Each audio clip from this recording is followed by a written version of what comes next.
it's like kind of sad that you well, maybe not you, but I hear from my parents that these are the best days of my life, and I'm starting to worry that's true because like the last few years of my life have been really really great, probably definitely the best of them so far, and I really hope it's not this isn't it, like that it continues to be great and everything, but this one time specifically back home before I came to uni, with my friends back home.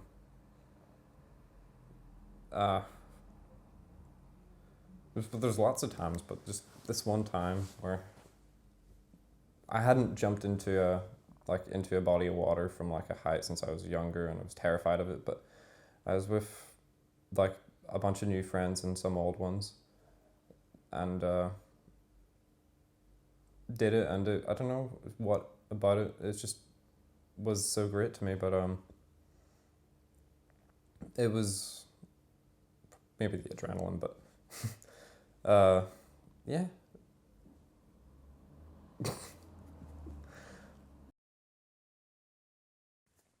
So it was about this time last year. The weather was beautiful. I just discovered the Smiths, and I started hanging around with people who I didn't usually hang around with before. After college, and made me happy because they made me feel like I could be myself. I just gone through a very messy breakup as well, which wasn't the best, so I wasn't in the best of places at that time. But then when I did start listening to the Smiths and hanging around with these people, I found like a new kind of happiness, and made me feel very good. And yeah. The smell of the soda bread. God, God bless my mum. She was Irish, and she could make soda bread. Scones.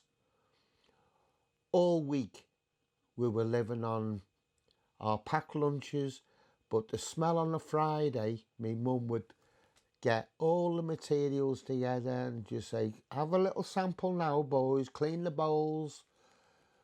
But the excitement of that smell, we knew our dad was coming home at 6, 7 o'clock, but when we finished school at 3:30, the smell, it was Friday. It's something that you wouldn't forget.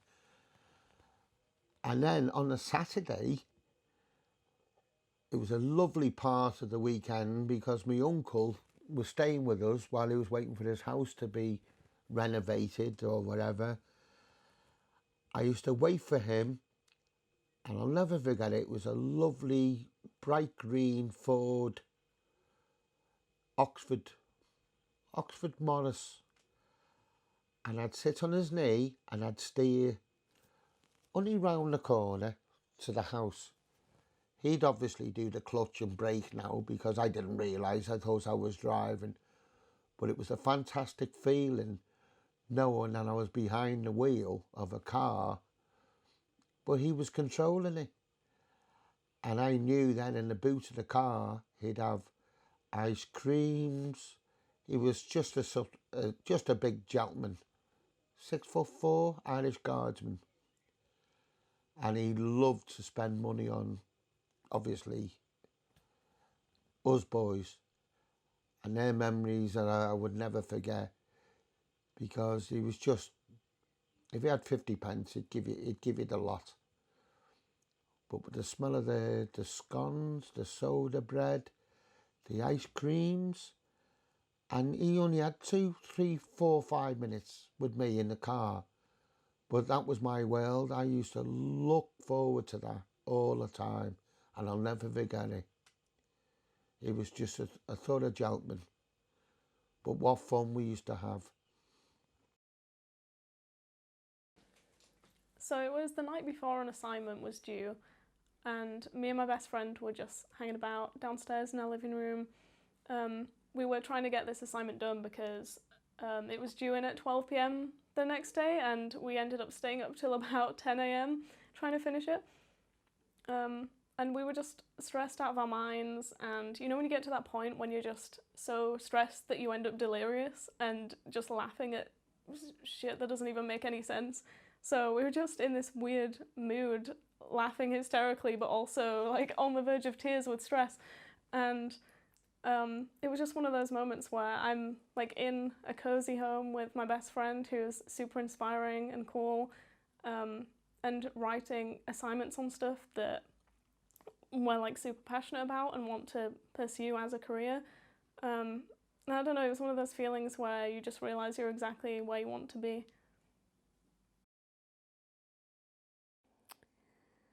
When I was about 8 or 9, me, my mum,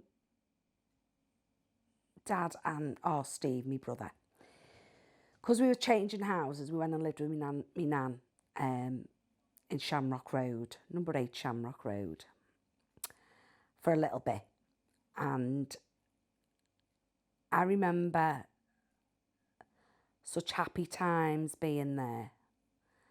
And one particular time,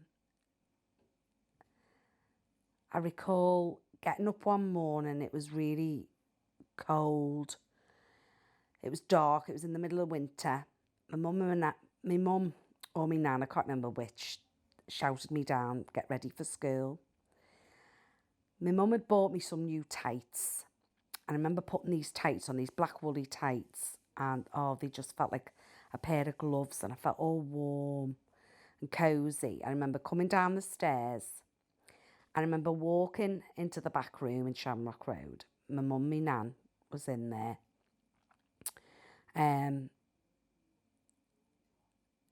Had all my things ready for me for school, my bag and everything. And the room, the lights were on because it was dark, the fire was on, and there was a bowl of ready break waiting for me there.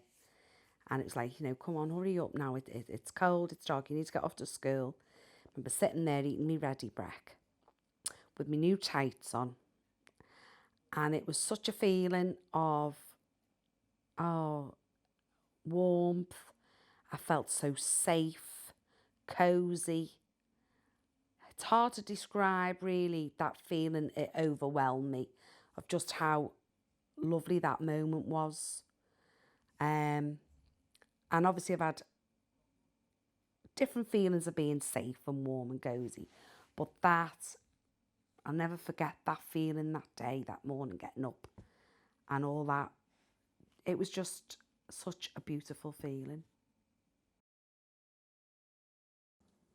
Well, I was in year 6, and at that time in my life, I really didn't know what I wanted to do.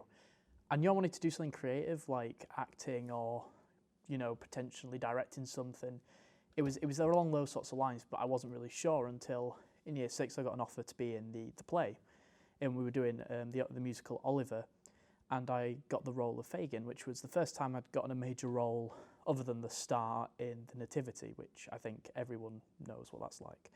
But anyway, it came to performing night, and I'd really put my heart into it, studied the character. I really went the extra mile because I just found it so much fun, because I'm quite an imaginative person and I spent a lot of time on my own as a child. So I would usually like role play with myself, like, dream up ideas and like pretend to be a pirate or something, as kids do. So I really enjoyed acting. So when it came to being on stage, I remember being like super nervous and not thinking that anyone was going to like my performance. And then I just went up on that stage and I did it. And I remember straight after I got a standing ovation.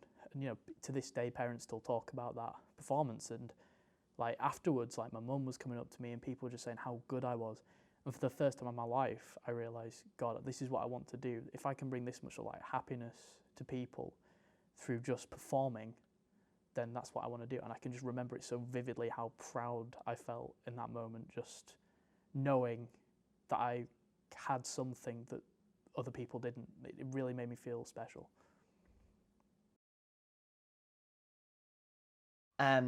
So it was very specific. It was the end of my second year at university, which is after I first came out and started feeling more comfortable in myself and expressing myself more so how I wanted. And it was the last week of term. 2 of my friends were graduating, and have moved away to different countries, so I haven't really seen them since then. And we're at this pub called The Hobbit, which was our regular pub back in Southampton. And it was quite quiet. I think it was a Sunday night. And we had the pool table, we had the darts board, it's not a table, and sort of the pinball table, and we're all there, and we were just being ourselves and having fun. And I remember distinctly, as I was at the side, someone else was on the pinball table, I think it was Stephen, and Claire and Phil and I were just sort of at the side, because we were doing some stuff over Southampton in the summer. And I realised that I was crying, and I didn't really know why.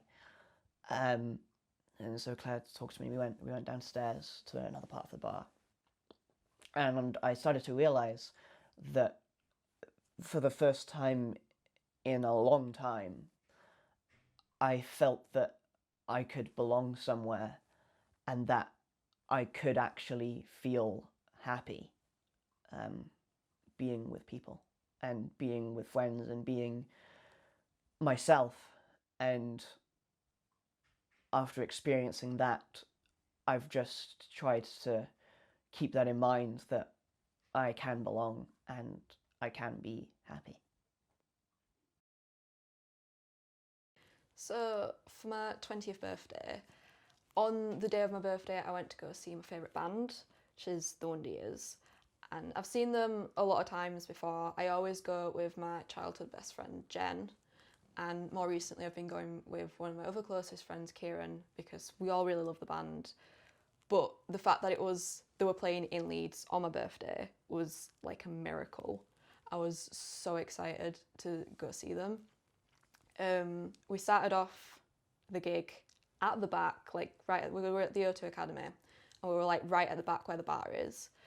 But by the time maybe the third song started playing, we were all the way at the barriers, and we were literally that far away from the band. It was amazing. But they have one song called Flowers Where Your Face Should Be, and before they started playing, Soupy made this massive speech about if you're here with someone that you love, or even if you're by yourself, just grab hold of someone, hold on to someone you love, tell them that you love them and that you cherish them. And I think it was because he was missing his wife at this point, because he'd been on tour for a really long time. But he made this whole massive speech about holding on to someone that you love. And at that moment, both Jen and Kieran grabbed my hand, and I started crying. I was fully in floods of tears, because there was just so much love, just from my friends, for the music, from the band, and it was just so magical. So it was 1997. There was the seven of us: me, my mother, father, sister, brother-in-law, my brother and my sister-in-law, the seven of us. And we all went to a caravan of my aunties in Wales in 2 cars, and we stayed there for about a week. And it was the best holiday because it was just the 7 of us. I was the baby, so I got all the attention. And it was just a lovely holiday, just the 7 of us. Before my nephews and my nieces were born, so I got all the attention. So none of them were even thought of. But yeah, one of the best holidays I've been on. Yeah, so when I was younger, we always used to go as a family to Scotland for a few weeks in summer, usually just 1 week, because my dad and his family are all from Scotland, so we used to all go up and then stay in one of the fancy caravan parks, but more hut type caravans. And I remember when we went there once, we went to the beach, and me and my sister swam really, really far out into the sea. And then when we came back and got home, we realised that I was bright red something, which obviously doesn't sound like it's a nice memory. And I can remember the next day they were going to a theme park or something more like a little carnival sort of thing, and I couldn't go because of how like stingy my sunburn was, so my dad stayed back with me. And because there was like a swimming pool and an arcade at this place we were staying, me and my dad went to the arcade for like pretty much all day, so I ended up winning loads and loads of tickets because there was this machine which was like a fishing sort of thing where you sort of had like to pull it and then it would give you an amount of tickets, and we were getting really lucky on that, so I had loads of tickets. So then we went and traded all my tickets in and managed to get like all of my cousins and sisters little gifts from the like ticket place, it was just like a really nice day because it was just me and my dad just playing around in the arcade. So even though it started off because I was really badly sunburned, it was like ended up being like one of my like the memories that stuck with me most from the times when we used to go to Scotland all the time. When I was a young child, I was in a family of 7. Mum and Dad, 7 of us. I was the second to youngest. We had wonderful, wonderful Christmases. But the one Christmas that I remember, it had snowed. And that year, I happened to get my first 2-wheeler bike. It was a blue one, and it was a Hercules. And I couldn't wait to get outside with it. So we put our hats and coats and our Wellingtons on, and we went for a walk in the snow. Obviously couldn't ride the bike, so I pushed it down the road, and we lived on a hill, and I pushed it back again. It was a wonderful experience pushing this bike because it was the first time I felt I was growing up. I had my own 2-wheeler bike, brand new, not a second-hand one from the older brothers and sisters handed down. It was my first bike.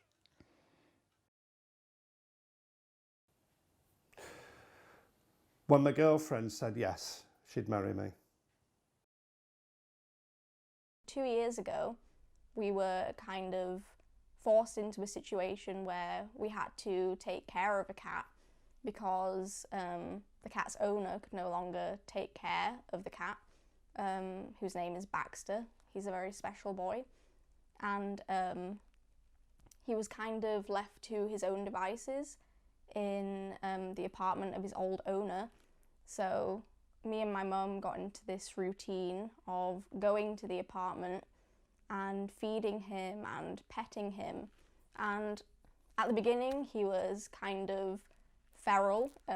He didn't really respond well to us, but the more we went to see him, the more he became more affectionate and open with us, and I kind of formed quite a deep bond with him. And eventually we brought him home with us, which was nice because it was like my childhood dream had been fulfilled. But what we didn't know is that he had fleas, and we didn't realise this because we'd never had any pets of any kind, and we didn't know much about the signs of when cats have fleas. But we soon realised when we started waking up with all these bites over our legs, and we didn't tell each other at first because we just thought, you know, it was mosquitoes or something. But then it got to a point where my mum just said to me, "Oh, you know, I've been getting these bites on my legs." And I kind of looked at her and I was like, "Oh shit, we've been bitten by fleas, haven't we?" And then we realised the whole house was kind of infested with fleas, and a majority of that summer was taken up by cleaning the whole house and mass washing all the clothes we owned.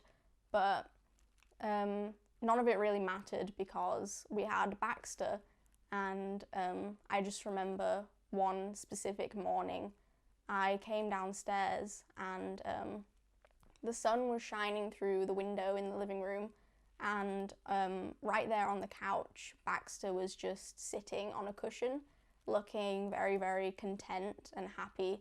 And I just looked at him and I felt so happy and calm in that moment, and it felt like my childhood dream had been fulfilled. So, yeah. I'm actually having fun, and we're all dancing and having a good time, and we're still chatting, and it's like the conversation gets it gets really quite personal. For like, I met half these people 6 hours ago. Like, it was really nice. And even still at this point, I wasn't like, oh, I'm gonna be friends with these guys for years to come now. It was still just like a really great night out. And then we get home, and normally I don't like, oh, let's hang at somebody's after. Like, normally at 3 or whatever time it is, I want to go to bed. Like, I'm done. But we go back to mine, and only some of us, and we just talk, and then everyone is like unloading all this really, really, really, really personal, like very personal stories that you're just like, holy fucking shit, like, wow. And it was really like open, it was really on, like, there was just no judgment coming from anyone on anything. It was really nice. And we noticed then, oh, the sun's coming up, it's about 6 in the morning or something. And we go to bed and just like, that was amazing. That was really nice. And we all like stayed friends and kept hanging out. And the reason I think about this so much, because it was such like, it was chance. It was so chance. Like, I met one friend, my friend Sam, because I talked to him randomly on like one of the first days. He met Autumn that way, Autumn, obviously her boyfriend, who's, now one of my best friends. Beth met the people she brought just by chance, like, opening. You wouldn't have thought, like, just randomly we could create such a solid group. Like, it was a very sturdy group for, like, a good couple of years, and even now it's a bit more splintered. Like, I'm still friends with everyone, and I think that's why it's such an important memory for me, because, like, these are going to be my friends for life. Like, I hang with at least one of them almost on a daily basis, like, still. They're like some of the closest people to me that will ever exist. And it's this complete sort of multiple chance events that led to us all meeting. And you just, at the time, you wouldn't have thought anything of it, but it turned out to be a really, really, really important event in my life. Like, certainly, like, I'm just an adult. I'm born in August, so that's what, a few months after I turned 18, and now here are my friends from my, like, adulthood or from my university. It's really important to me. So yeah, I don't know what else I can say about this. It was good. So I was walking down the street with my mum. It was about 3 years ago. I hadn't planned any of it. We were just having a regular conversation. And I brought up that one of my friends had just come out as bisexual. And I was asking my mum if she thought she could, like, tell if someone was gay or bi or whatever. And she looked at me and she said, no, I don't think I can tell when someone is. And I looked straight at her, no sense of planning. And I was just like, well, could you tell that I was? And she kind of went silent for a second. She just turns to me and she's like, no, I couldn't. And we continue walking. It's barely mentioned after that, and to this day she's actually still pretty accepting, and it was just a huge sigh of relief. And it's, yeah. Rubbish. Threw it in the corner, take it back. I was absolutely going to take it back because I thought, that's crap. I didn't like it at all. So I went out, came back. I thought, I've got this record, I've spent this money on this record, I might as well give it a listen. So I put it on, put some headphones on, did something else, watched a bit of telly or something, it was on in the background, whatever.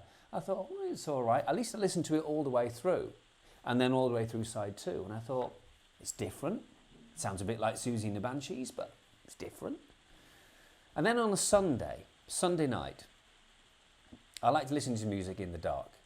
Headphones on the floor, in the dark.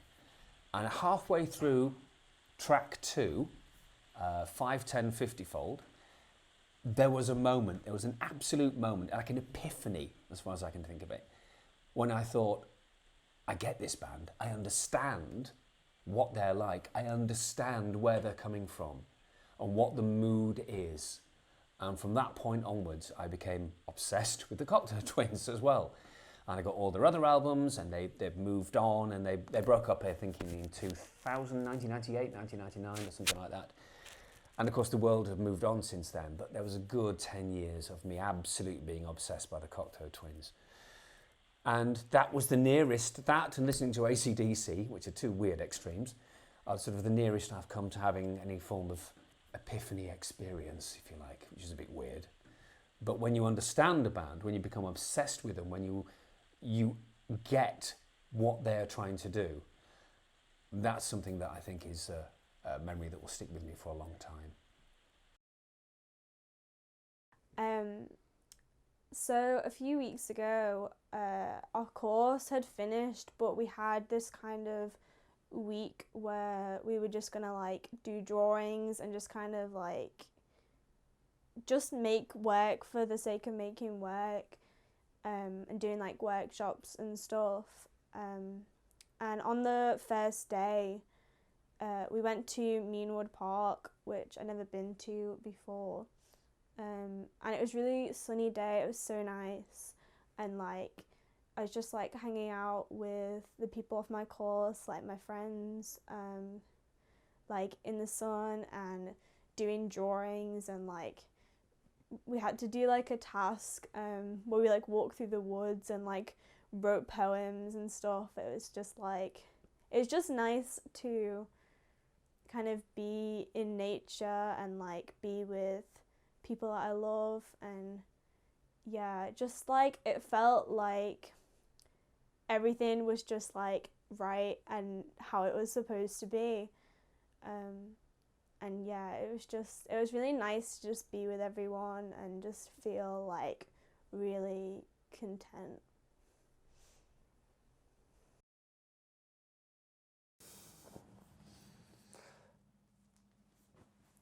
Okay, so for a bit of context, there's a holiday in Poland called Little Santa or Mini Santa, however you want to translate it, and it's basically, as a kid, you wash your shoes, you give them a clean, and you put them out, and like Santa brings you like a quick gift before Christmas. It's like on the 6th of December, I think.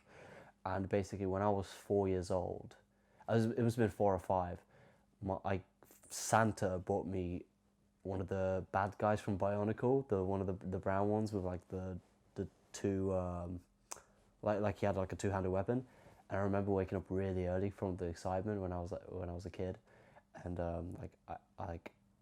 I went and ran to the shoe, and like I saw it. I've never seen it or heard of them. I never even asked for it, but I just saw it.